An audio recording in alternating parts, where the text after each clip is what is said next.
Give an ordinary storage bin a complete makeover. To start, I grabbed some decoupage medium and some decoupaging paper that I really love. There are two ways that you can use decoupage paper on a textured surface like this. The first is to dampen the paper so that it has some give to it before you put it on your surface. The other way is to add the paper dry and then dampen it after it's on. Now I want to cover the side of the basket with a decoupage medium like Mod Podge. I can lay the paper right over the glue now and start to stick the paper down and smooth it out with my fingers. With one side done, I want to move on to the end. I'm going to lay the paper right over the handle opening, and I'll worry about trimming that later when everything is dry. Again, I'm just going to cover the entire side of the bin with the decoupage glue and then lay the paper right down over it. This time I'm laying the paper down dry, and then I'm going to use my damp cloth to moisten it once it's in place. Once I have the paper in place, I also want to brush on a layer of the Mod Podge over top of the paper. This is going to help to seal it, and it's going to make it nice and durable when it's done. Now that the paper and glue are all completely dry, I want to get rid of any of the excess paper. I'm going to use this fine grit sandpaper and gently swipe across the edge of the bin. This is going to cut off the excess on the edge, and then I can just remove it from the rest. In order to make the handles look a little more upgraded and nice, I'm going to wrap them with some thick jute twine. This is going to look great with that green sack paper as well. I can hold the end of the jute twine in place with some hot glue and then just wrap it around the handle. I found these really cool wheels that do not require screws, and I want to add them to the bottom of the bin. They come with some very sticky adhesive, so all I need to do is peel off the piece of paper and stick each one in place. How much better is this bin now that it's been given a makeover? I love that I can roll it around and take it wherever I need it.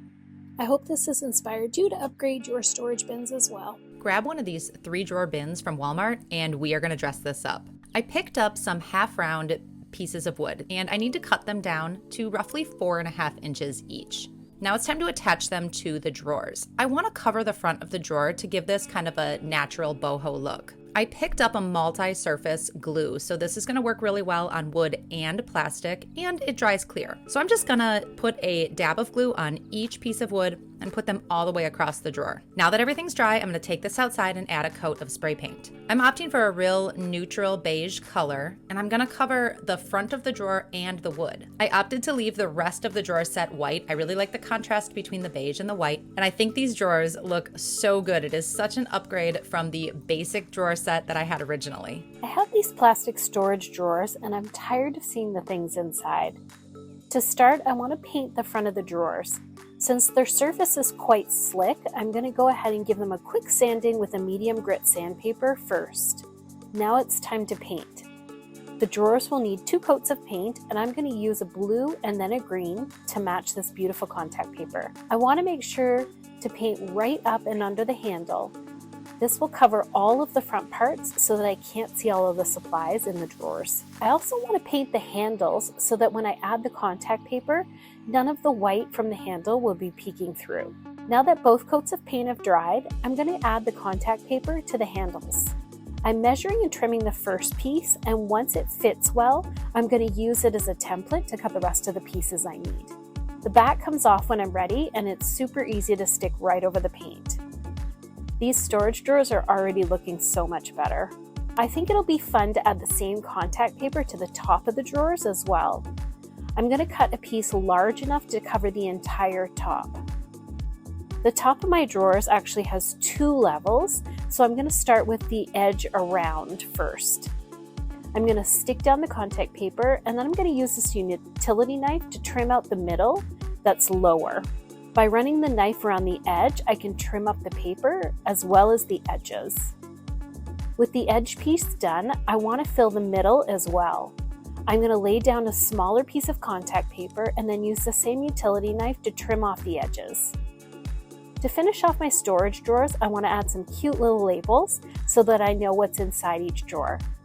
I love these little chalkboard sticker labels, and they're perfect to add to the side of each drawer. I'm thrilled that I no longer have to look at the supplies in these drawers. With this chic makeover, it looks so much better. I hope this has inspired you to give your storage drawers a makeover too. Grab a plastic bin from Walmart for this project. I'm going to start by drilling a few holes into the side of the bin. This is going to be for handles down the road. Then I'm going to flip the bin over and I'm going to drill 4 holes, 1 in each corner of the plastic bin. I want to dress this bin up, so I picked up some gray and white patterned fabric, and I've cut it down to size so that it is the right height of the bin. Now I'm going to use some spray adhesive to adhere the fabric to the plastic. When I get to the corners, I am going to cut up the side, and then I can just fold these 2 pieces over each other, creating a really nice looking seam. To add the handles, I'm going to locate the hole that I drilled with my finger and then just poke through the fabric with a pair of scissors. Now I can thread the jute through and tie a knot on the inside to secure it in place. Now I'm going to add some feet to the bottom to raise this up off the ground and just make it look a little nicer. And there you have it. I have a really nice looking bin that I can keep out in the open. It looks so much better than your basic plastic bin, and I can store all kinds of stuff in here. Have you ever wanted to be more self-sufficient, but also stay on budget? Well, go ahead and head out to your local Walmart and grab one of these plastic drawer sets. Then get yourself some good quality seed starting mix and go ahead and moisten it up. A lot of the times when it comes out of the bag, it's super dry and you can't really do anything with that. Once you got your seed starting mix moistened, and you're going to want to grab a dry erase marker and label the 3 drawers on the bin that you bought. Once you've done that, set out some seed starting pots. These can be things that you've bought, or you can make them out of toilet paper tubes or newspaper. It doesn't have to be fancy. And go ahead and fill them about 3/4 of the way up with some of that moist potting soil or seed starting mix. You're going to take some seeds of your choosing, and you are going to place a seed or 2 in each of the pots. Now, and then take a few popsicle sticks and label them with what the seeds are. Next, you're going to take these full seed starting cups and you're going to place them inside those drawers. This is so perfect. The drawers are plastic, so you'll be able to water them right in the drawer and place them in a sunny spot, or at least a place that gets partial sun. And before you know it, just wait and see, you'll come outside and you'll find that you have some seeds that are sprouting and plants that are growing. It really is kind of like magic. Let's run on down to Walmart, and it's time to grab your favorite inexpensive bucket. We got to get those handles off. We don't need those. Take them off both sides. They clip right off. Next, we're going to take that bucket and flip it over. We need to set in 2 strips of wood that are going to fit right on the edge. Just go ahead and set it down there. No need for a tape measure, and just mark it with a pencil. What you're going to need is definitely 2 of these. Just use your favorite saw. It's easy to do. Next, stick them on there. Make sure they fit just right inside the grooves. Then you can use some hot glue. Just 3 good dabs on the edge will do it. Just flip it over and press it against the plastic. Now I know what you're thinking. This glue does not hold permanently. That's okay. We just needed to hold until we can flip it back over. So do that to both pieces right on the edge and just hold it down till it sets. It takes about 20 seconds. Next, flip the bucket over, and what you're going to do is grab just some small little screws. They don't need to be long. We don't want them to pop out through the end of the wood. So just take your drill and put it right in. 2 or 3 in each strip of wood will be just right. Just put it in there, don't over tighten, and that's going to hold it in place. Now it's time to put on the wheels. I got these little inexpensive caster wheels, but I need the drill bit to be just the right size, and we're going to mark it 1 inch from each side of the wood. We're going to put 4 of these legs on. So once you get them marked, let's go ahead and we're going to drill it.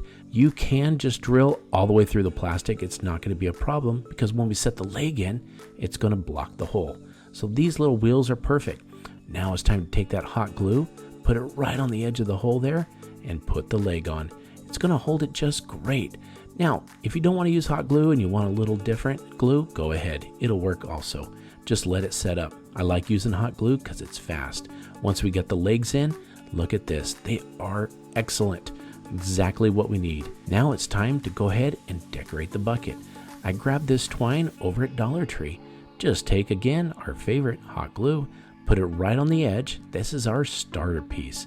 Just stick it right on there. You want to make sure this first row is perfect. I use the edge of this bucket right on this line, and that's going to be what I call my datum line.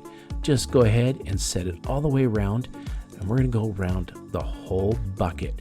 Once you get that on, it's time to take a little bit of your inexpensive fabric, cut about 12 inches wide. We're going to use that hot glue again, and we're going to fold over the edge. That's going to give us a nice edge to finish this off. What I did was I just worked my way down with that hot glue and kept folding it over. Be careful, because it can get a little hot. Once we get both edges nice and done, what we're going to do is fold it over the bucket. It's going to cover all that plastic. Get that glue right on that last bit of rope right there. Spread it over and just mark it down right there. We're going to take this all the way around the bucket, and look at this. This is going to be a great container. We can store books, dog toys, or even toys for the grandkids. It turned out great. I hoped you loved this DIY rolling basket. Thanks for watching Home Talk, and we'll see you next time.